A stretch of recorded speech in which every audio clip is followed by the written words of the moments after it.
Começa agora mais um programa Crescendo em Cristo, série de estudos bíblicos produzida por pastores colaboradores da Rádio CPT. Olá, que a graça do nosso Senhor Jesus Cristo, o amor de Deus o Pai e a comunhão do Espírito Santo esteja com você, que está nos acompanhando em mais um programa Crescendo em Cristo.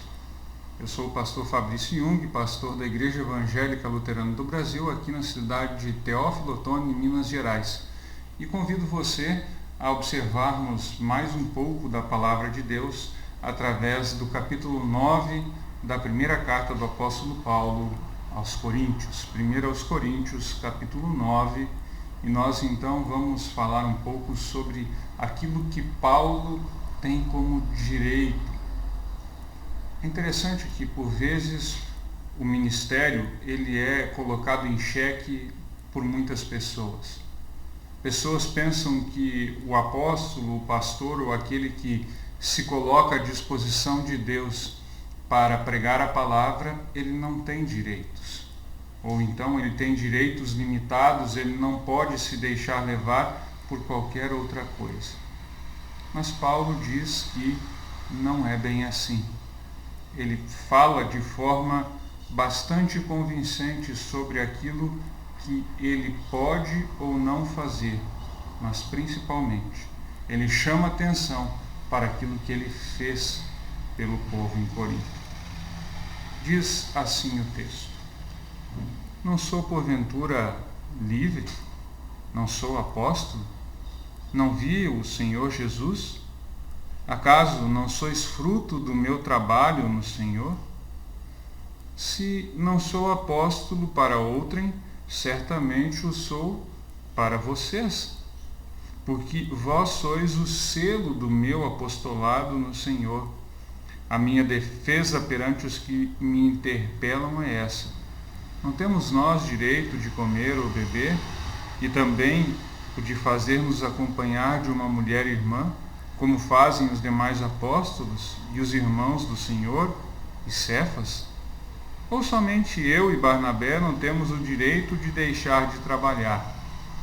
Quem jamais vai à guerra à sua própria custa? Quem planta uma vinha e não come do seu fruto? Quem apacenta um rebanho e não se alimenta do leite do rebanho?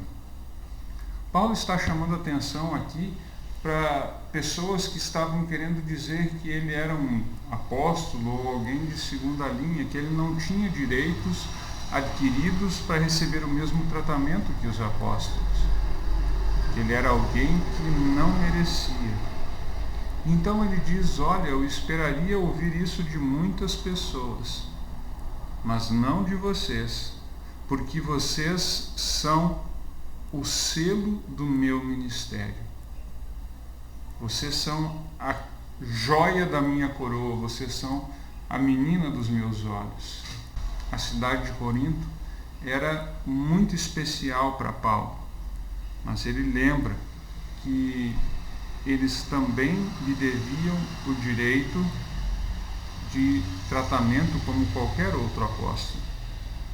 E ele então faz as perguntas sobre coisas corriqueiras. Nós não podemos comer e beber?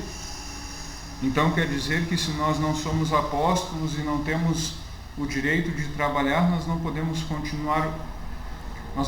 constituir uma família como fizeram os outros apóstolos, os irmãos do Senhor e o próprio Pedro?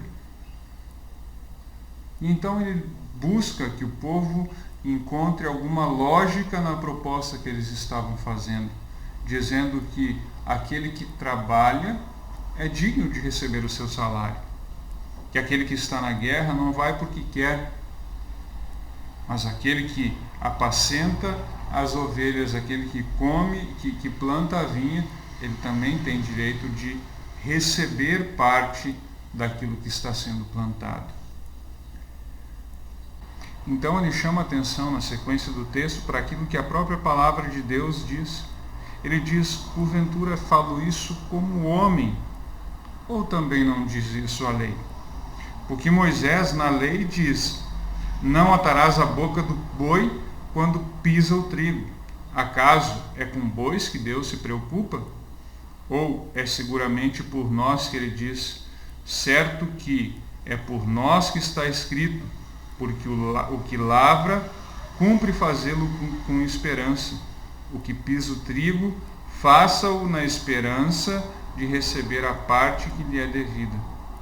Se nós vos semeamos as coisas espirituais, será muito recolhermos dos vossos bens materiais? Se outros participam desse direito sobre vós, não temos nós em maior medida? Paulo chama atenção aqui para o texto bíblico de Moisés, que nos fala sobre a necessidade de deixar à disposição dos animais a comida para que eles façam o seu trabalho de bom grado. E então, usando essa comparação do próprio texto bíblico, ele chama a atenção de que esse é um direito que não só o animal tem, mas principalmente o ser humano. Levando em conta a esperança que está no coração de cada um de receber parte do seu trabalho.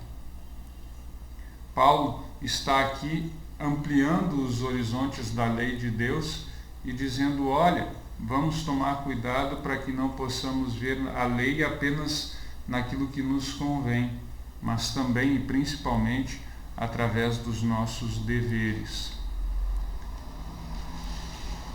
Então, ele diz assim: entretanto, nós não usamos deste direito. Antes, suportamos tudo para não criarmos qualquer obstáculo ao Evangelho de Cristo. Não sabeis vós que os que prestam serviços sagrados do próprio templo se alimentavam? E quem serve no altar tira dali o seu sustento. Assim ordenou também o Senhor aos que pregam o Evangelho que vivam do Evangelho. Eu, porém, não me tenho servido de nenhuma destas coisas.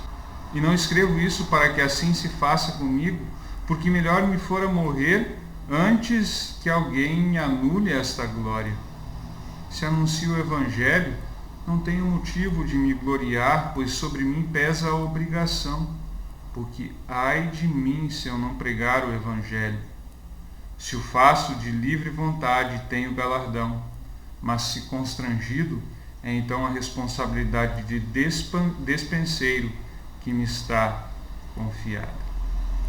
O apóstolo então nos chama a atenção para algo que é muito comum e corriqueiro no tempo de hoje e como as pessoas se dedicam à Bíblia ou ao trabalho de evangelização. Muitas pessoas, por vezes, fazem e usam do ministério com aquilo que o próprio Paulo, em 1 Timóteo, chama de torpe ganância. São pessoas que têm em vistas apenas formas de se servir do Evangelho, têm em vistas apenas formas de receber coisas boas da parte de Deus.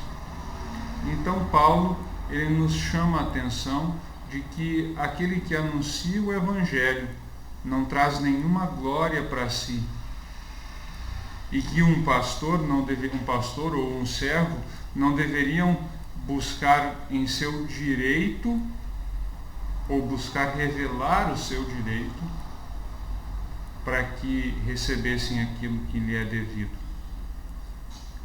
Paulo está dizendo que ele faz tudo de livre vontade e ele até mesmo abre mão de qualquer tipo de recebimento por livre e espontânea vontade. Mas ele chama a atenção que aqueles que não fazem assim, ou aqueles que não podem fazer assim, eles necessitam ser tratados como despenseiros da graça de Deus. E então Paulo lembra que, nesse caso, qual é o meu galardão? É que, evangelizando, proponha de graça o Evangelho para não me valer do direito que ele me dá. Veja, Paulo está dizendo que ele não quer trocar o seu direito de pregar o Evangelho por qualquer tipo de pagamento. Assim, em nossas congregações, em nossas igrejas, por todo o Brasil, é preciso lembrarmos desta palavra. Não é porque um pastor trabalha de forma exclusiva para a congregação que isso lhe tire o direito de ser um despenseiro da palavra de Deus. Da mesma forma, não é porque ele se ausenta da obrigação de receber, ou ele ausenta a congregação da obrigação de pagá-lo, ele também tem ainda o mesmo direito de, como chamado por Deus por essa congregação, a pregar-lhe lei e evangelho, fazendo com que as pessoas entendam a palavra de Deus. Assim, se um pastor recebe o seu salário, se o pastor recebe até mais do que um salário normal, ou se um pastor, por livre e espontânea vontade, por estar envolto em outras atividades, abre mão do seu salário, ele não deve ser julgado por isso. Não é porque o pastor recebe mais ou menos que ele deixa de ter a responsabilidade de ser um despenseiro da graça de Deus.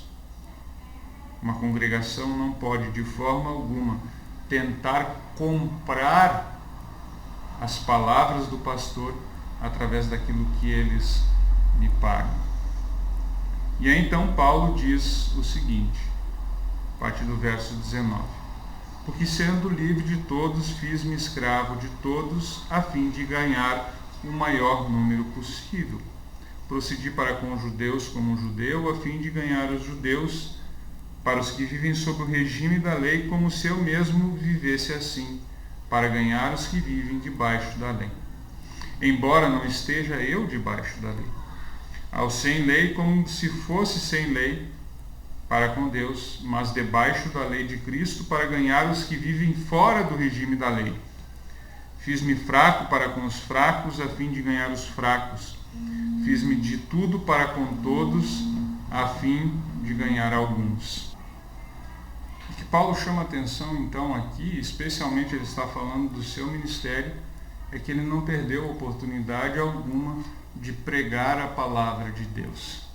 De que se existe algum motivo pelo qual ele deveria ter a honra de receber algo da mão dos de Corinto, seria porque ele jamais deixou de pregar a palavra de Deus.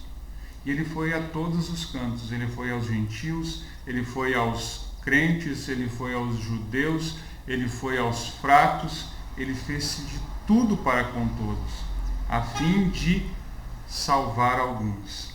Mas ele chama a atenção na sequência do texto que ele não faz isso para receber qualquer coisa. Veja, no verso 23 ele diz: tudo faço por causa do Evangelho, com o fim de me tornar cooperador com ele.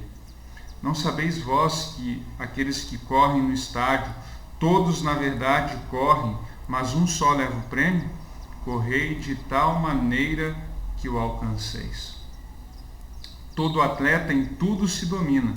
Aqueles para alcançar uma coroa corruptível, nós, porém, uma incorruptível. Assim corro também eu, não sem meta, assim luto, não como desferindo golpes no ar, mas esmurro o meu corpo e o reduzo à escravidão, para que, tendo pregado a outros, não venha eu mesmo ser desqualificado. Vejamos, Paulo diz uma coisa bastante interessante e é um contraponto daquilo que ele está dizendo no início do texto. No início do texto ele diz que é livre. No início do texto ele diz que ele merece receber qualquer coisa, merece receber o sustento da mão daquela congregação. Mas aqui no final do texto ele chama a atenção de que ele mesmo reduz o seu corpo à escravidão, para que ele, tendo pregado a muitos, não venha ele mesmo se perder na torpe ganância. Ele diz que o grande objetivo da sua vida não é ter riquezas, o grande objetivo da sua vida não é prosperidade, como muitos hoje querem fazer o Evangelho. O grande objetivo é receber aquela coroa incorruptível, mas não sozinho. Por isso, ele quer ser um cooperador do Evangelho, um pregador do Evangelho, alguém que leva a palavra de Deus ao conhecimento de muitas pessoas. Esse deve ser cada vez mais o nosso objetivo. Agir como Paulo, fazendo de tudo para com todos, levando a palavra de Deus a mais corações. Esse deve ser o ponto principal da vida de um cristão. Se quiséssemos fazer um planejamento de vida, e nós muitas vezes o fazemos apenas pensando nas coisas financeiras, planejamos a nossa vida quando vamos nos aposentar, quando vai acontecer isso, quando vai acontecer aquilo. Paulo então chama a atenção de que o grande planejamento da nossa vida é fazer de tudo para com todos e assim ser um cooperador do Evangelho para a salvação de muitas pessoas. Esse é o objetivo de vida que Deus colocou no coração de todo o cristão que foi chamado por Deus no dia do seu batismo e assim recebeu a comissão de ir a todas as nações e pregar o Evangelho àqueles que ainda não creem. Que bom que você esteve conosco em mais esse estudo do programa Crescendo em Cristo aqui pela rádio Cristo para Todos. Nós nos vemos numa próxima oportunidade. Que Deus te abençoe. Um abraço e fique com Deus. Acompanhe este e outros programas em radiocpt.com.br.